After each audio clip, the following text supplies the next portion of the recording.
Hello, good morning, everybody. I welcome you all to this series of lectures on electronic devices and circuits subject. Today, I am going to discuss about the bridge rectifier.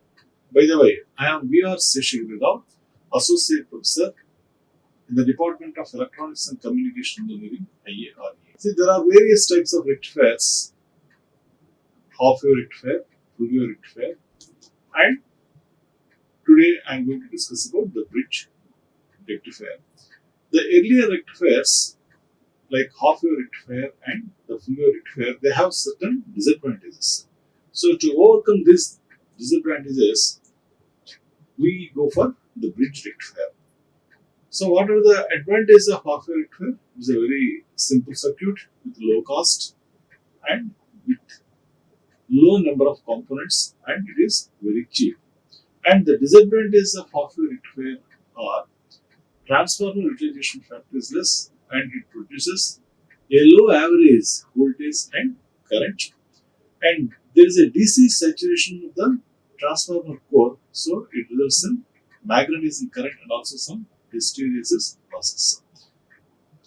And other disadvantages are the power output and rectification efficiency are quite low because the power is delivered only during half of the cycle, either positive half or negative half.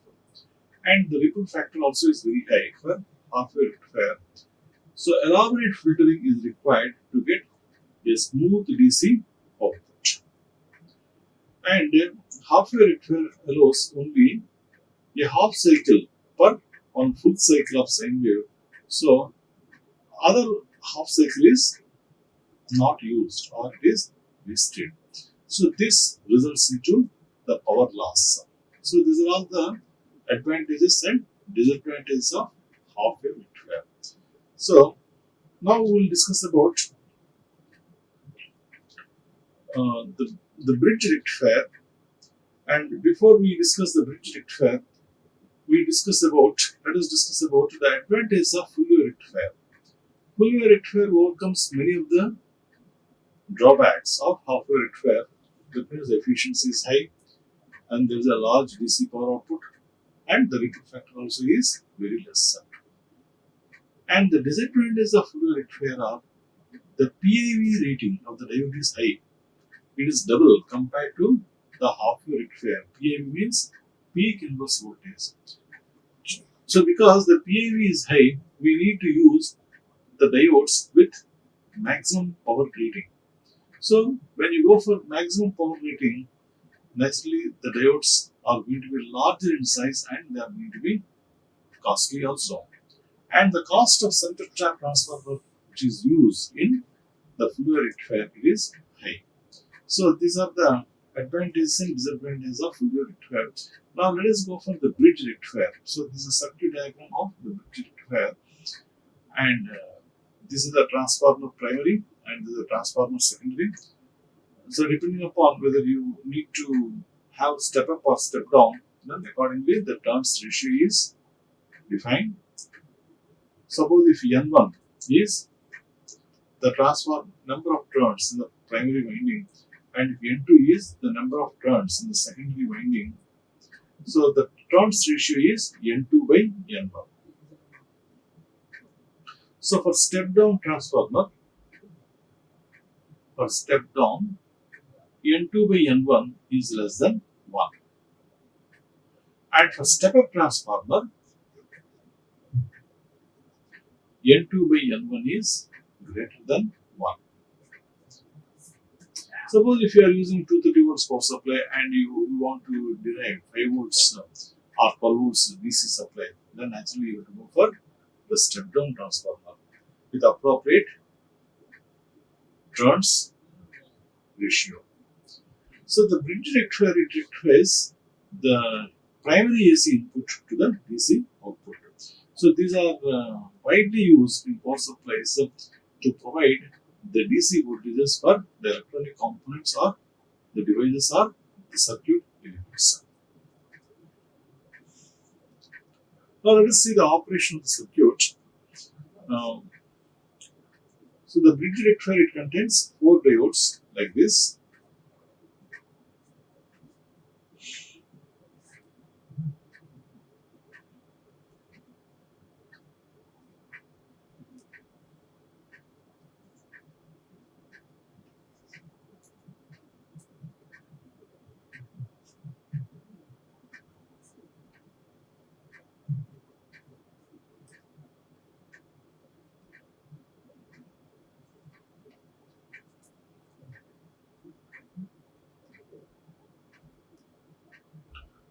And the input, the transformer secondary input is applied to these points. And let us say this is D1 and this is D2.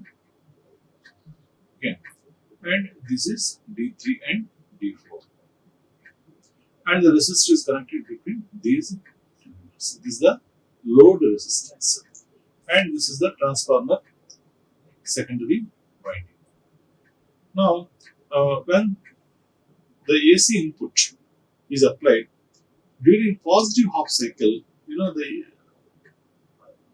the output here is positive, and when output here is positive, diode D1 is forward biased, okay, and D2 also is forward biased because the voltage is high at anode with respect to the cathode.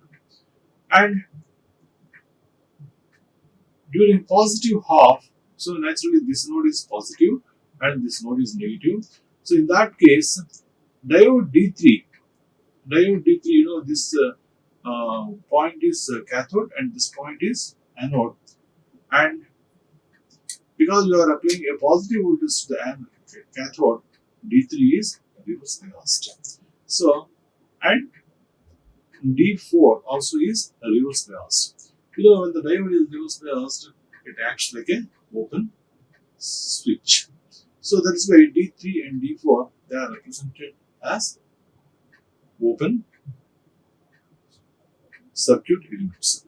So D3 and D4 are reverse biased and D1 and D2 are forward biased. So then the current is going to flow like this. In this way, the current will flow through the circuit. It will go like this, then it will go to the load resistance, and from load resistance it goes to the D2, and from D2 it goes to the this element. Okay. So this is going to be the direction of current. So during the positive half cycle of the secondary voltage, D1, D2 are forward biased, but diodes D3 and D4 are reverse biased, so they do not conduct. So that is why they are represented in as open switches. So the current through D1 R and D2 and R secondary winding. So you get a positive voltage with across the load resistance RL. Now, when the diode is during the negative half cycle, what happens? This is at negative voltage and this is at the positive voltage. So naturally, this is a positive voltage, and the current will flow like this through this RL, and then it goes this way positive, and so D3 and D4 they are forward biased, but D1 and D2 are reverse biased. So contrary to the figure 2, now in this case D1 D2 are represented as open switches. So the current is going to flow like this. The current will flow in this way. From here it will go, then it goes to the load resistance, and from load resistance it goes back here. So the current is going to flow because this is positive. It will flow like this. Then through the load resistance it goes, and then it goes through D4 back to the transformer secondary terminal. So in both positive and negative half cycles, the direction of current through the load resistance is same. So the wave is rectified for both positive and negative half cycles. So these are all the various waveforms for the rectifier. So this is the input wave for the transformer secondary.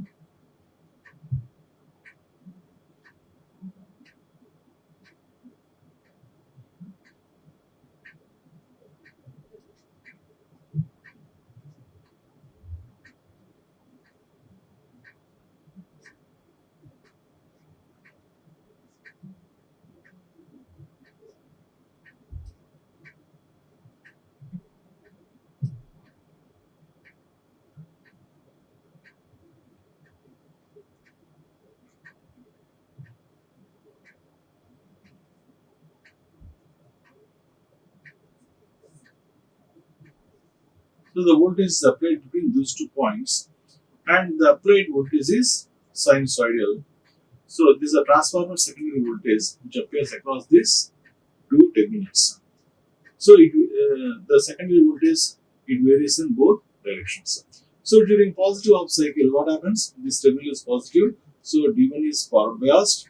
The current goes through D1, then to RL, then it goes to D2, and then back to the transformer secondary. So during positive half cycle, D1, D2 are forward biased, so they are on. So I have written here D1, D2 are on. And during negative half cycle, a similar situation occurs wherein D3 and D4 are turned on. So what is the current through D1 and D2 shape? The current through D1 and D2 during positive half cycle only D1 and D2 are on. So we get positive waveform here. And during negative peak, during negative cycle, then what happens? The D1, D2 are off. So we get the voltage as 0.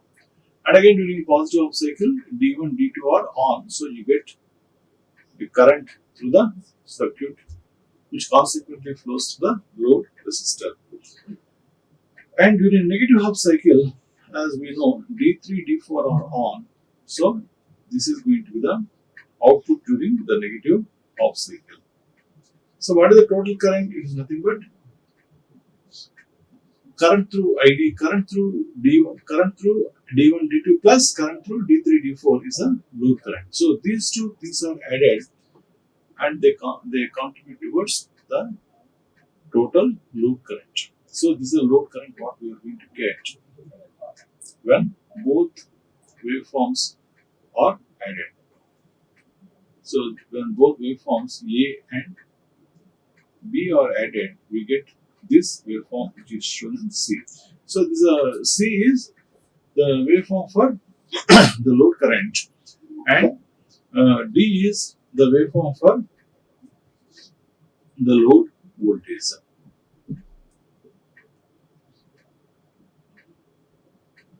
So these are all the various waveforms for current through D1, D2, current through D3, D4, and the load current and the load voltage. So these are all the references what I have followed to make this PPT. Shalivahan and Suresh Kumar and Milman and Halkias, Integrated Electronics, and David A. Bell, Electronic Waves and Circuits. Now let us see the parameters of the bridge rectifier. So what is the average DC current? Let's see. So the average DC current, because the waveform is like this, but the bridge rectifier, this is the waveform of the load current. So this is 0 to pi and pi to 2 pi, like that. So this is IL, and this is the peak value is IM, and this is omega t. So what is the average value of current? Average DC current per bridge rectifier. So how do we calculate? We calculate like this. You take 1 by pi and 0 to pi Im sine omega t d omega t. So this is equal to Im by pi into minus cos omega t in the limits 0 to pi.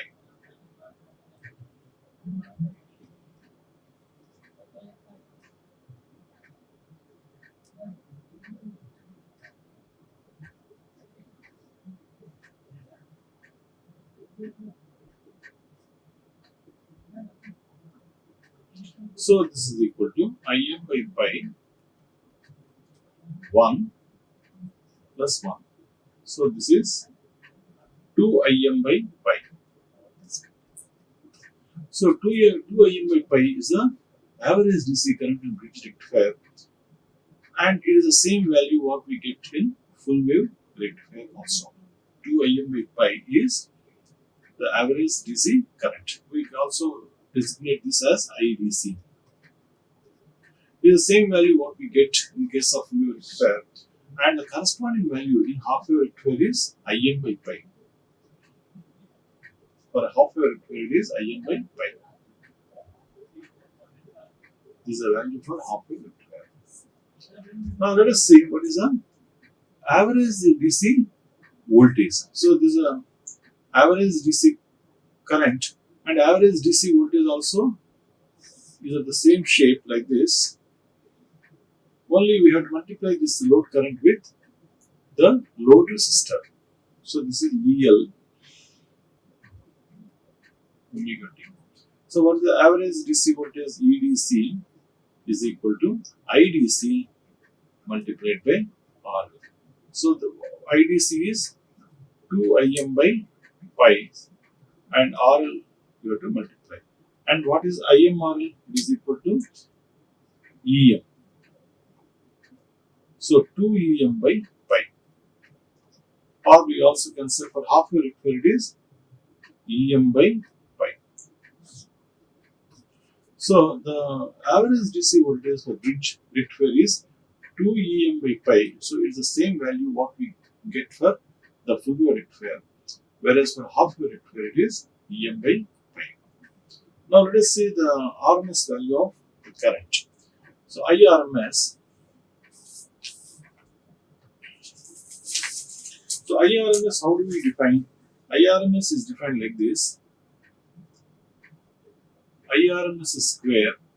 So let us take the square value of current, then find out the mean of it. So we say it is 1 by pi into square root of 0 to pi Im. What is the equation for current? Im sin omega t. So we have to square it. So it becomes Im square sin square omega t d omega t. So this is equal to 1 by pi. Let us take Im square out of the integral because it is a constant value. 0 to pi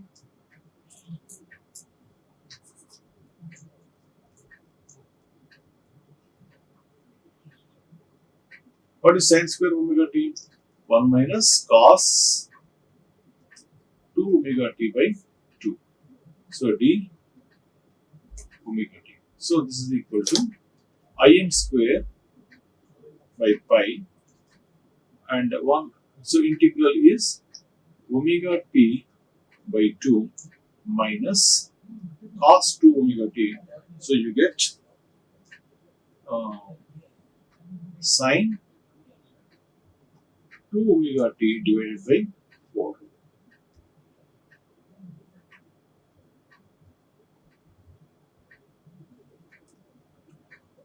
And we have to find out the value in the limits 0 to pi. Okay.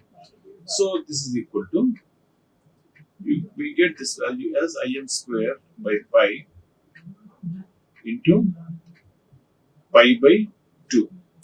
So this gives us the value Im square divided by 2. So IRMS is square root of Im square by 2. So IRMS is equal to Im by root 2. So this is the same value what we have got for the full wave rectifier, and for half wave rectifier, what is the RMS value? It is Im by 2. So this is a value for half wave rectifier. So we can say that the RMS value is better for bridge rectifier when we compare it with half wave rectifier. Next, let us find out the this RMS value of the voltage. So RMS value of voltage, how do we get? We have to multiply the current with the load resistance. So EL RMS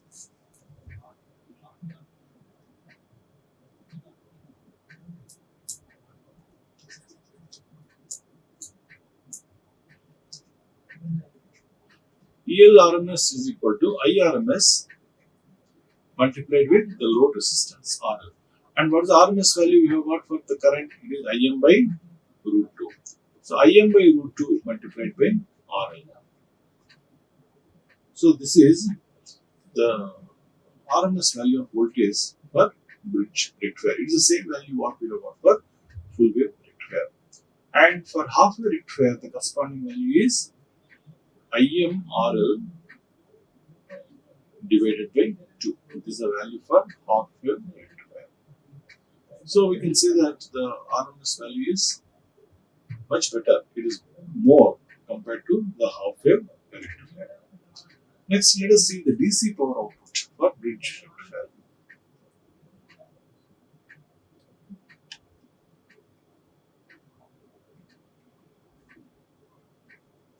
So the DC power output is nothing but IDC multiplied by EDC.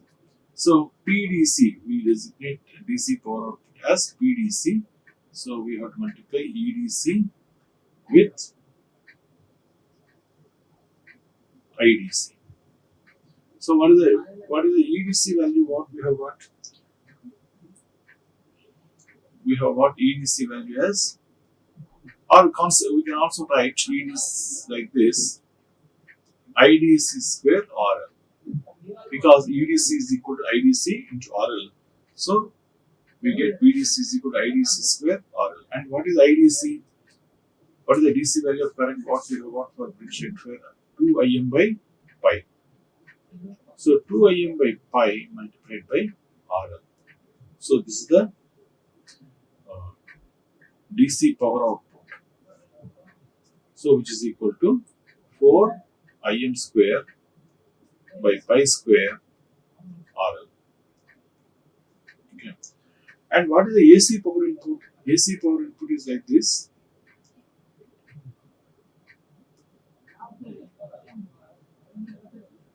AC power input we have to take like this: PAC is equal to IRMS square. We have to take the total resistance value in the circuit. So we have to take the transformer secondary resistance and the load resistance and the diode forward resistance RF. But here for full wave rectifier we take only single RF, whereas for bridge rectifier in each path there are two diodes. For positive half cycle, two diodes are involved. For negative half cycle, two diodes are involved. So we have to take here 2 RF. There is a difference between bridge rectifier and full wave rectifier. So this is equal to Im square by, what is the RMS value is IRMS by root 2. So Im square by 2 into RS plus RL plus 2 RF. So what is the value of rectifier efficiency? Rectifier efficiency is the DC power output divided by the AC power input will give us the value of rectifier efficiency. That is designated as eta. So eta is equal to PDC divided by PAC, AC power input. So that is equal to 4 Im square by pi square into RL divided by Im square by 2 into RS plus RL plus 2 RF. So this is equal to 8 by pi square. So we can say that the rectifier efficiency for bridge rectifier is 81.2%. So it is double compared with the half wave rectifier. It is the same value we have got for full wave rectifier, but it is double compared with the half wave rectifier. So we can say that the rectifier efficiency is 81.2%. So that is the rectifier efficiency. Next, other parameter are the ripple factor. So the ripple factor, it indicates how smooth is the DC value. See, in rectifier, we don't get a perfect DC, we get a pulsating DC. That means the output contains some AC components. We do not get a complete smooth DC output. But ideally, we want a smooth DC. So, ripple factor indicates the magnitude of small variations in the output. So, output contains the pulsating components.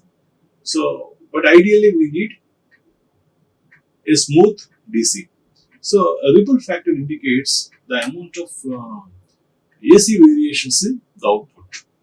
So, ripple factor it is defined as RF, that is equal to IAC divided by IDC. So, we can calculate this as IRMS square minus IDC square, take the root of it, then divided by IDC. So, we can calculate this, and this comes approximately 0.4%. So, the ripple factor comes approximately 0.4%.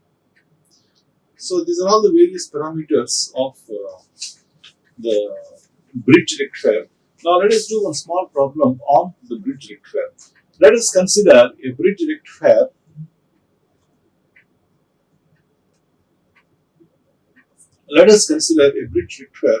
having a forward resistance of 5 ohms.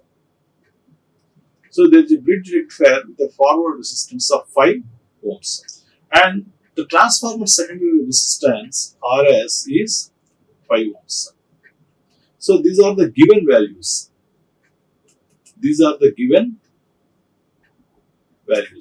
The forward resistance is 5 ohms. The secondary winding resistance is 5 ohms.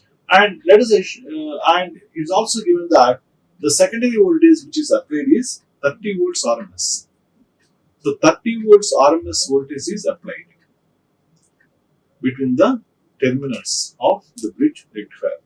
Now determine the DC output voltage for IDC is equal to 20 milliamps. So you have to find out the DC output voltage EDC, and also you have to find out the ripple voltage. So this is a problem that needs to be sorted out. Now the solution is like this. ERMS is 30 volts, right? ERMS is equal to 30 volts. So what is the peak value? You know, RMS voltage is 30 volts. So the peak voltage is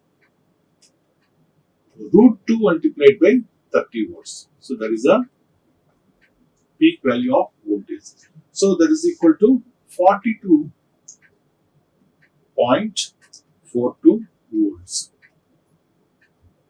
And what is the DC voltage? EDC is nothing but 2 EM by pi. That is the DC voltage. So you have to take 2 into 42.42 divided by pi. So this is the average DC voltage. So this calculates to be approximately 27 volts. 27 volts. Now let us find out the peak value of current ISM or IM. So IM is equal to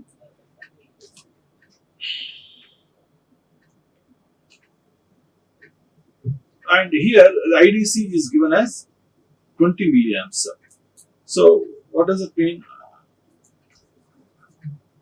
It means that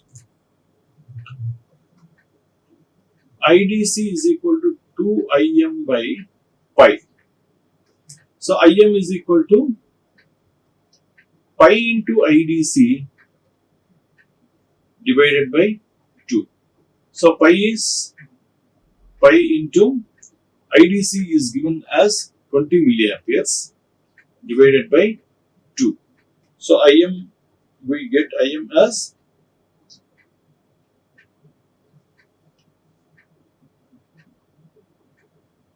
31 point.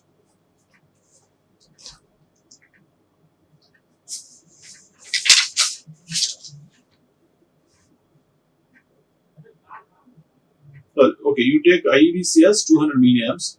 So this pi is 3.142 multiplied by 200 milliamps divided by 2. So that will give the value as 314.15 milliamps.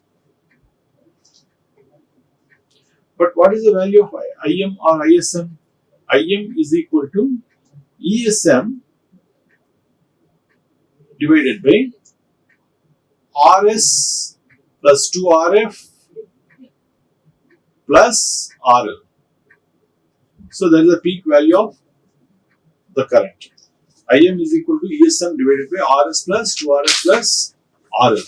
So RS is given in the problem and RL also, RF also is given. So you can calculate the value of RL. So that means 314.15 into 10 to the power minus 3. So that is equal to ESM. We have calculated that is 42.42 volts divided by RS is given as 5 ohms and 2 RF. Diode forward resistance is given as 5 ohms. So you have to get 10 ohms. You have to put 10 ohms plus RL. So the load resistance RL is equal to 120.03 ohms. That is the load resistance. Okay. And what is the ripple factor? The ripple factor is nothing but VRRMS divided by EDC. So, what is the ripple factor for bridge rectifier? It is 0.482. That's the standard value. So, 0.482 is equal to VRRMS divided by EDC. EDC is nothing but IDC multiplied by RL. So, VRRMS is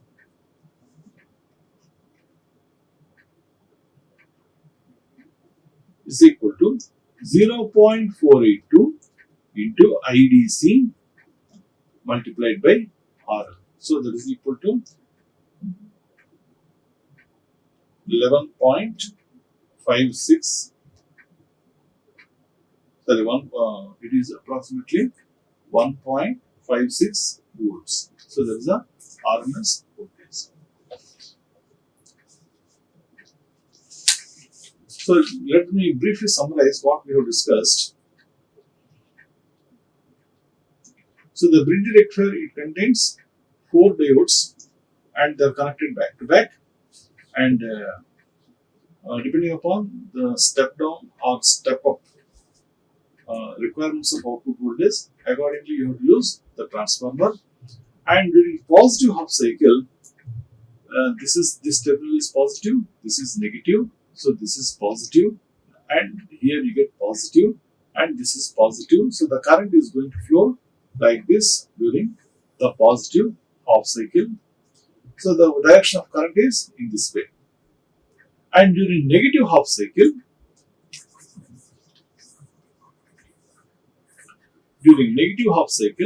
this terminal is positive and this is negative.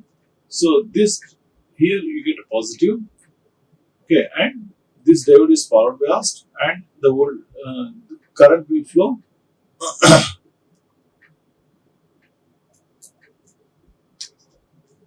sorry, this terminal is positive, so current is going to flow like this through this resistance, and again it will go and it will go back this way. So during the negative half cycle, D3, D4 are forward biased, and the current through load resistance is same for both positive and negative half cycles.